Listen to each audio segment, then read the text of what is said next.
50대부터 60대 사이에 전체 골밀도의 전체 뼈의 50%가 이때 없어진다는 거예요. 너무나 심각하지 않아요? 그러니까 60대 이후에 뼈가 너무 약해진 후에 오셔서 그때 골다공증 치료를 하느라고 칼슘 많이 먹고 비타민 많이 먹고 운동 열심히 하고 해도 골밀도가 많이 올라가지 않아요. 안녕하세요. 슬기로운 폐경생활 제15강, 오늘은 여성 호르몬과 골다공증에 대한 얘기입니다. 저는 신소의 여성의원 대표 원장 박정원입니다.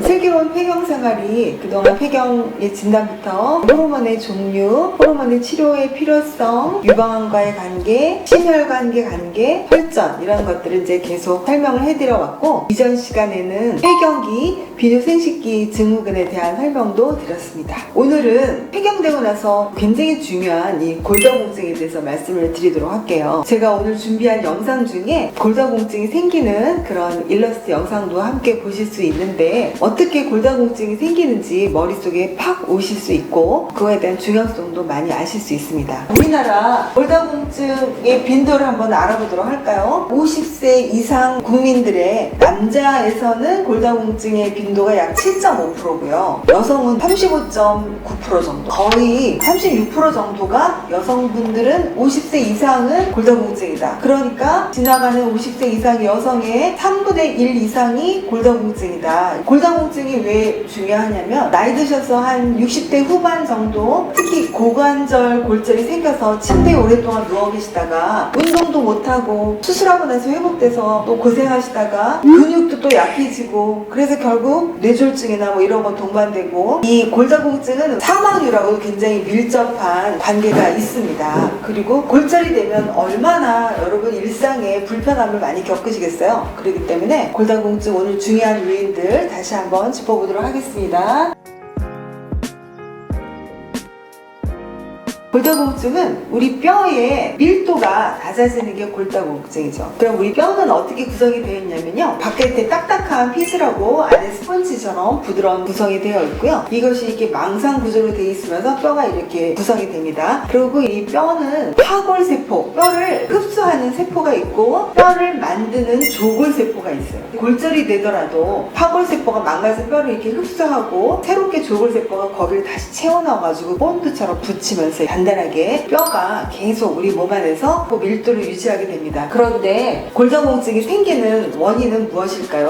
골다공증의 원인 중에 여성 호르몬이 감소 첫 번째로 많이 꼽을 수 있겠습니다. 골다공증이 아주 빠르게 생기는 나이가 폐경 직후부터 직선으로 꺾어져서 골다공증이 생기고요. 호르몬 치료를 안 했을 때는 1년에 1 내지 1.5%, 2%까지도 골 밀도가 점점점 떨어집니다. 골다공증의 원인은 호르몬입니다. 그래서 여성 호르몬, 남성 호르몬, 성장 호르몬, 이런 호르몬들이 골다공증이 안 생기게 뼈를 잘 만들고 유지하는 역할을 하겠고요. 또한 비타민 D, 정말 중요하게 강조를 제가 해드려요. 우리가 먹는 영양소 중에 가장 중요한 영양소가 비타민 D거든요. 비타민 D에 대한 중요성을 다시 한번 설명할 기회가 있을 것 같은데, 비타민 D는 뼈를 생성하기도 하고 또 면역계를 조절하기 때문에 암도 예방하고 자가 면역 질환도 예방하는 정말로 중요한 질환입니다. 그래서 비타민 D가 부족했을 때는 골다공증이 가속화되는 그런 결과가 있겠죠. 그 다음에 이제 영양 결핍에 의해서 칼슘과 무기질이 많이 부족할 때 뼈를 구성하고 있는 구성 요소들이 부족해도 골다공증이 생길 수가 있겠고요. 그 다음에 이제 운동 부족, 너무 운동을 안 해서 우리가 근육 활동을 하지 않게 되면 뼈도 동시에 약해지고 일조량이라든지 그런 것도 많이 영향을 받게 됩니다. 노화도 여러 가지 호르몬 감소, 전반적인 원인이 다 속해져 있지만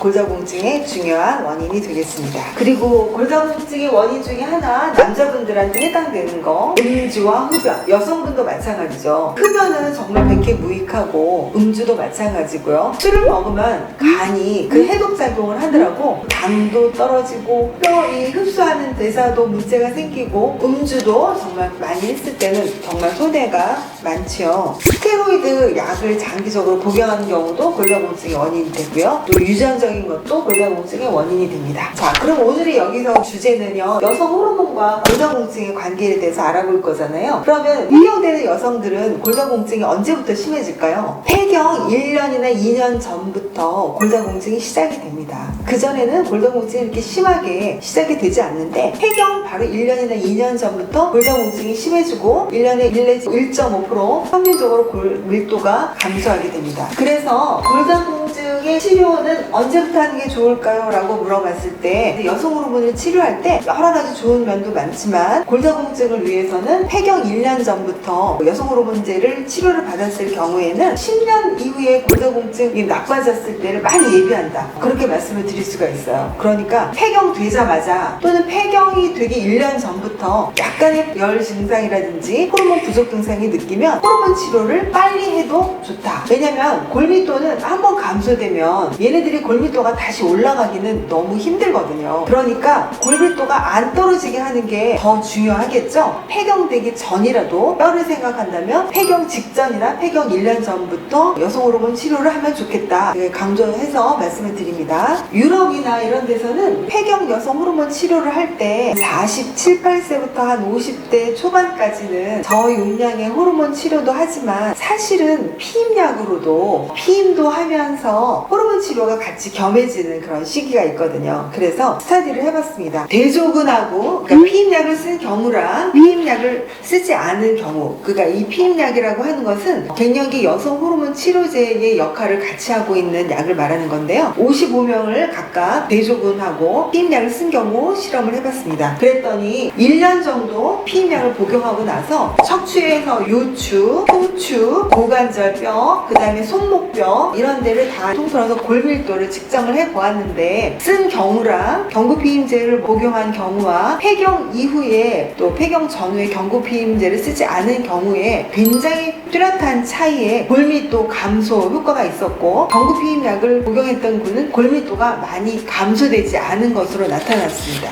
그렇기 때문에 호르몬 치료가 스터디에서도 경구피임약이 골다공증을 예방하는 데 효과가 있다는 연구 보고를 제가 말씀을 드립니다.